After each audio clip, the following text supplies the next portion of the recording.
Michael's worldview gives no place to either Scripture or the church. Sex and his worldly brand of relationship are all that is needed to find meaning in life.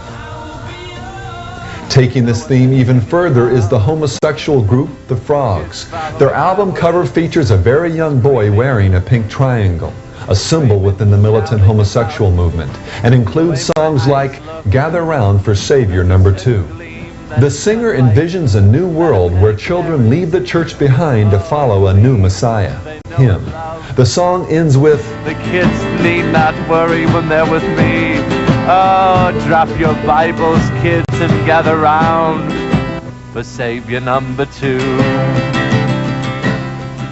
This blasphemy finds its axiomatic expression inside the album cover for another openly homosexual group, Frankie Goes to Hollywood. Pleasure is called the unique, the one thing that transcends everything else.